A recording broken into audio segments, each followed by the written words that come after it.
Hi friends. ऐसा क्या है कि ये शॉशर और मिल्टन के बीच में ब्रिज का काम करते हैं। सारे इंग्लिश लिटरेचर में इन्हें पोएट भी कहा जाता है और इसके साथ ही साथ ये मास्टर हैं एलिगरी, रोमांस, मेलोडी और इमेजिनेशन के। जैसा कि आप टाइटल से देख सकते हैं, एडमंड स्पेंसर हमारी DSSB पीजीटी की इंग्लिश सिलेबस की ये क्लास नंबर 4 है, जहाँ पर हम बात करने वाले हैं एडमंड स्पेंसर की। तो ये पूरी सीरीज़ चल रही है अगले 30 दिनों तक के लिए, और आप देख सकते हैं हमने ऑलरेडी 3 वीडियोज़ इस पे कवर कर चुके हैं। ये हमारी चौथी वीडियो है एडमंड स्पेंसर की। अगर एडमंड स्पेंसर के लाइफ स्केच की बात की जाए तो इनका जन्म हुआ था 1552 में और इनकी डेथ हुई थी 1599 में। और इनका जो एज था वो रेनेसांस पीरियड या एलिजाबेथन पीरियड के टाइम का ही माना जाता है। नेक्स्ट, अगर इन्हें टाइटल की बात करें तो इन्हें बहुत सारे टाइटल मिले थे, जिसमें से जो बहुत ही फेमस टाइटल है पोएट्स पोएट, जो कंपटीशन के एग्जाम में बहुत पूछा जाता है, तो इन्हें पोएट्स पोएट भी कहा गया था। अब सवाल ये आता है कि इन्हें पोएट्स पोएट क्यों कहा गया था, क्योंकि इन्होंने, अच्छा एक चीज़ और यहाँ देख लीजिएगा, इनका फेमस वर्क है द फेयरी क्वीन। अब इन्हें पोएट्स पोएट क्यों कहा गया है, क्योंकि इनकी लिखी हुई जितनी पोएम्स हैं उन सारी पोएम्स का कहीं न कहीं जो डीपली इन्फ्लुएंस हुआ है वो मिल्टन की पोएम्स में, कीट्स, शेली और टेनिसन की पोएम में दिखता है। मतलब इन्होंने जितनी सारी पोएम्स क्रिएट की हैं, कंपोज़ की हैं, उन सभी पोएम्स का थोड़ा-थोड़ा जो वर्ज़न है वो आपको मिल्टन, कीट्स, शेली और टेनिसन की पोएम्स में दिखता है। इसके साथ ही साथ एक और चीज़ है, ये पोएट एडमायर करते हैं उनके म्यूज़िकल वर्ड्स को। पॉइंट नंबर 1 नोट करते रहिएगा आप। उनके रिच इमेजिनेशन को। ये यहाँ इमेजिनेशन से आपको पता चला होगा द फेयरी क्वीन में इन्होंने इस चीज़ का बहुत यूज़ किया है। इसके अलावा मास्टरी ऑफ एलिगरी,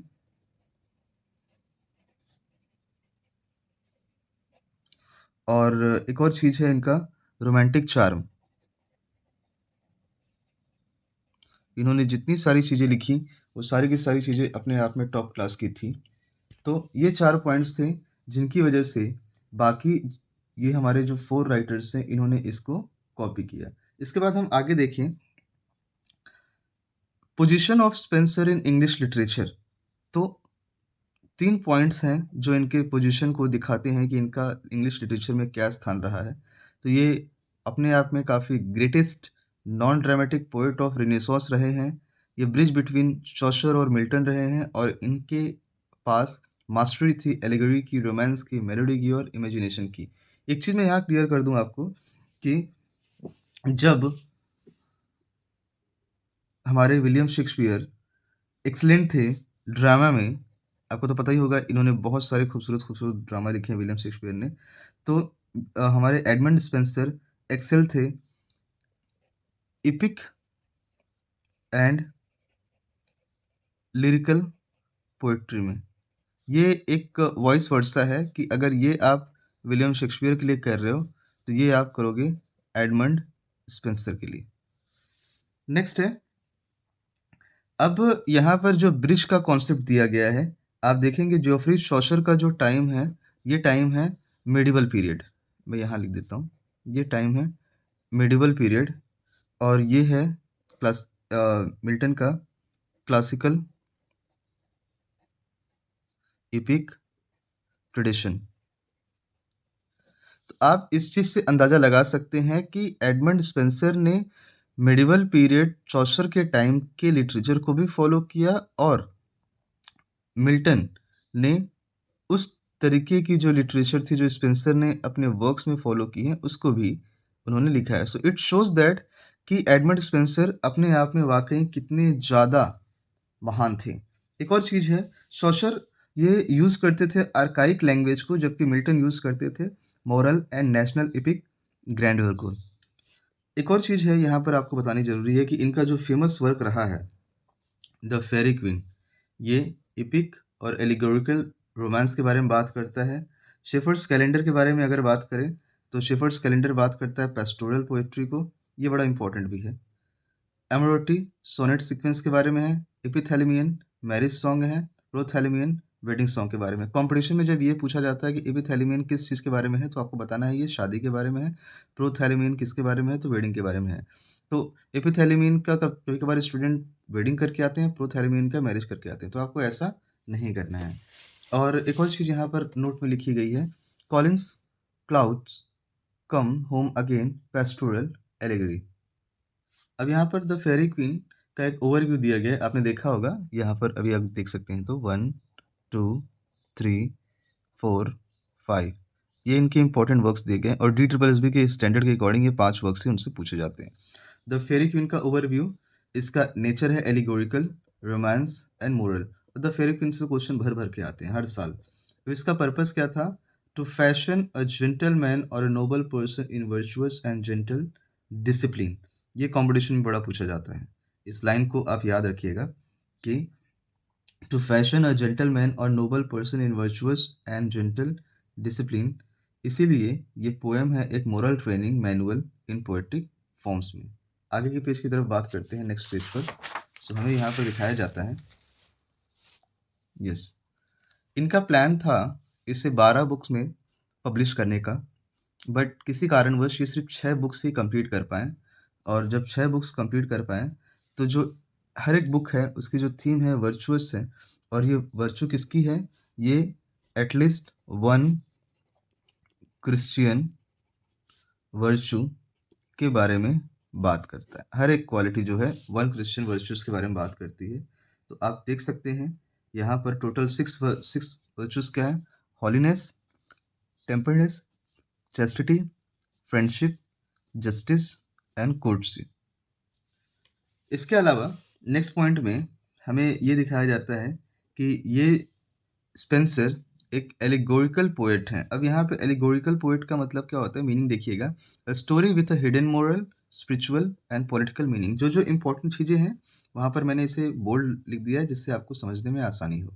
आप देखिएगा कि किस तरीके से इन्होंने दिखाया कि एलिगोरी की मीनिंग क्या होती है। तो इसमें कोई एक हिडन मीनिंग छुपी होती है, ये स्पिरिचुअल फॉर्म में होती है, और इसके साथ ही साथ इसकी एक पॉलिटिकल मीनिंग होती है। अब टाइप ऑफ एलिगोरी जो हमें स्पेंसर की पोएम्स में मिलती है, तो पहला है मोरल, रिलीजियस एंड पॉलिटिकल। 3 तरीके की एलिगोरी हमें मिलती है। अब उसमें एग्जाम्पल्स को बताते हैं कि रेड क्रॉस नाइट हॉलीनेस के बारे में बात करता है, ग्लोरियाना क्वीन एलिजाबेथ के बारे में, और ऊना किसके बारे में बात कर रहे हैं? ट्रुथ के बारे में बात कर रहे हैं। इसीलिए ये जो आपकी पोएम्स हैं वो 3 लेवल पर काम करती हैं, और वो 3 लेवल कौन-कौन से हैं? मोरल, रिलीजियस और पॉलिटिकल। अब इन्हें एक चीज़ आपको समझने की ज़रूरत है कि इन्हें एलिगोरिकल पोएट कहा क्यों जाता है? क्योंकि ये हमेशा मोरल एलिगरी, रिलीजियस एलिगरी और पेस्टोरल एलिगरी के बारे में बात करते हैं। अब यहाँ पे मोरल एलिगरी के बारे में मैं बात करूँ, तो इसमें आप लिख सकते हैं वर्चूज़ एंड विसेस। रिलीजियस के बारे में बात करें तो प्रोटेस्टेंट फेथ। और पॉलिटिकल के बारे में बात करें तो ये बात करते हैं एलिजाबेथन इंग्लैंड की। ठीक है, नेक्स्ट पॉइंट है हमारा Spenser as a romantic poet. अब इनके अंदर क्या क्या क्वालिटी थी जो इन्हें एक रोमांटिक पोएट बनाती है? तो love of beauty, imagination and fantasy, super natural elements, यहाँ देखिएगा, super natural elements, शिवलरी, adventure and ये सारी चीज़ें कंबाइनली इन्हें बनाती हैं Prince of poets of romance. अब कंपटीशन एग्जाम में जब पूछा जाता है कि Prince of poets of romance किसे कहा जाता है, तो बहुत बार बच्चे कंफ्यूज हो जाते हैं। तो अगर आपको पता है तो आपके लिए बहुत ज़्यादा सिंपल हो जाता है, और नहीं पता रहता है तो फिर ये दिक्कत हो जाती है। क्योंकि इनकी ये जो रोमांस के बारे में जब वो बात करते हैं, तो ये इसमें क्रिएट करते हैं dream like medieval atmosphere filled with charm and wonder।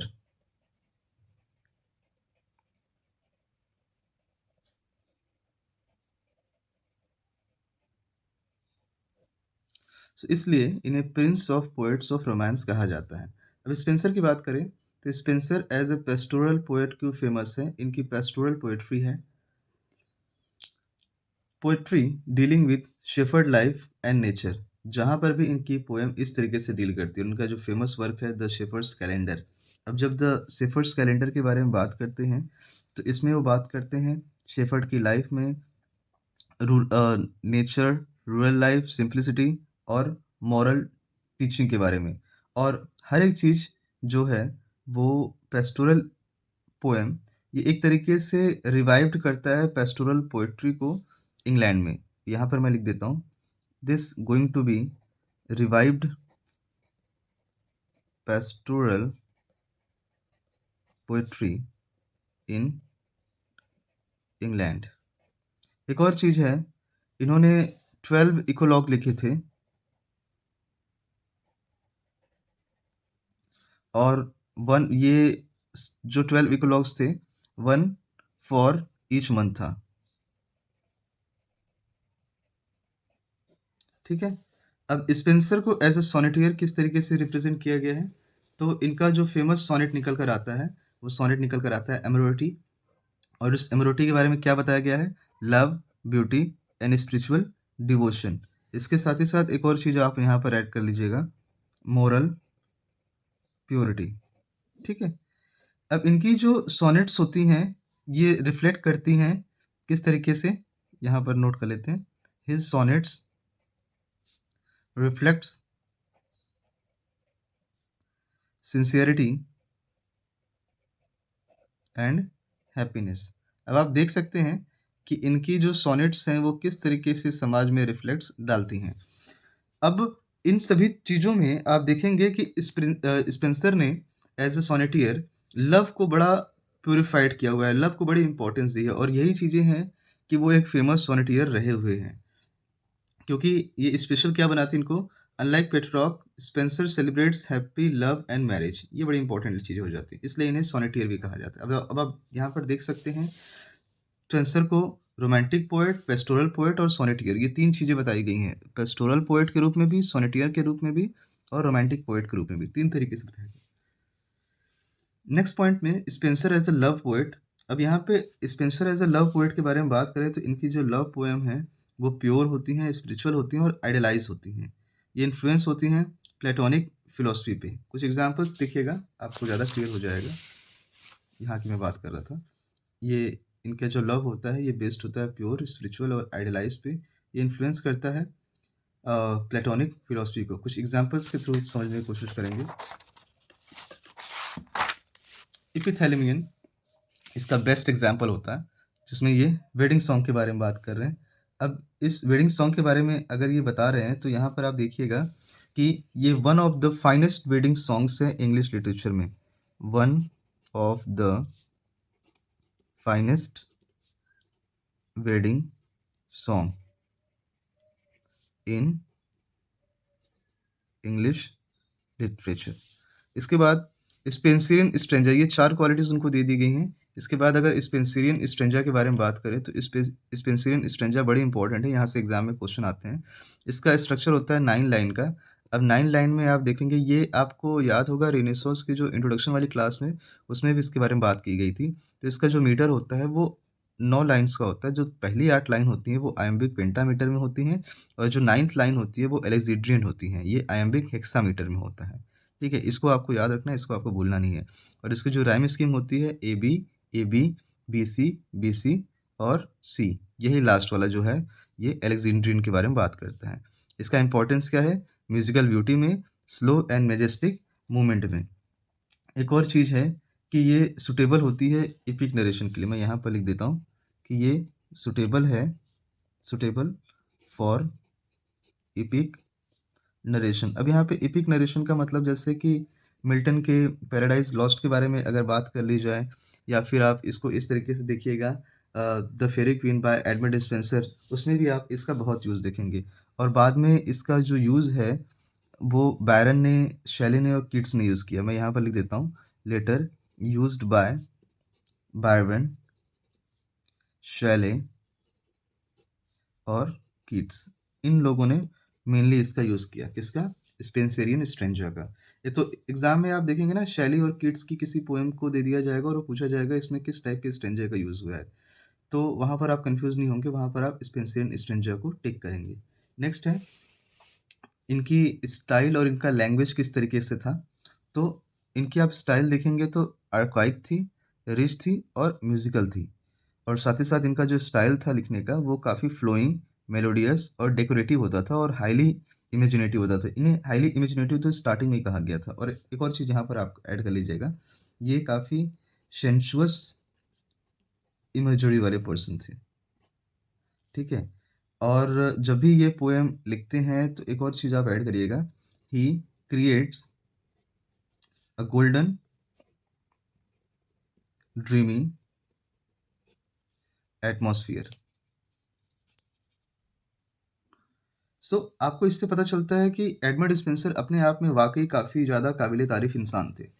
Last में एडमंड स्पेंसर के बारे में एक बात यहाँ पर बताई गई है, Edmund Spenser as a moral teacher, तो इनका जो सेंट्रल एम हुआ करता था मोरल एजुकेशन के लिए, ये टीच करना चाहते थे वर्च्यूज़ को, मोरालिटी को, डिसिप्लिन को और आइडियल कंडक्ट को। क्यों? क्योंकि इनका ऐसा मानना था कि अगर समाज में ये सारी चीज़ें होंगी तो एक बेहतर समाज का निर्माण होगा। इसीलिए जो फेयरी क्वीन है, ये एंटरटेनिंग भी है और इंस्ट्रक्टिव भी है। आप यहाँ देखेंगे fairy queen moral training through poetry plus मैं एक और यहाँ चीज़ ऐड कर देता हूँ, इंस्ट्रक्टिव, ठीक है? अब एडमंड स्पेंसर की स्ट्रेंथ क्या थी एज़ अ पोएट?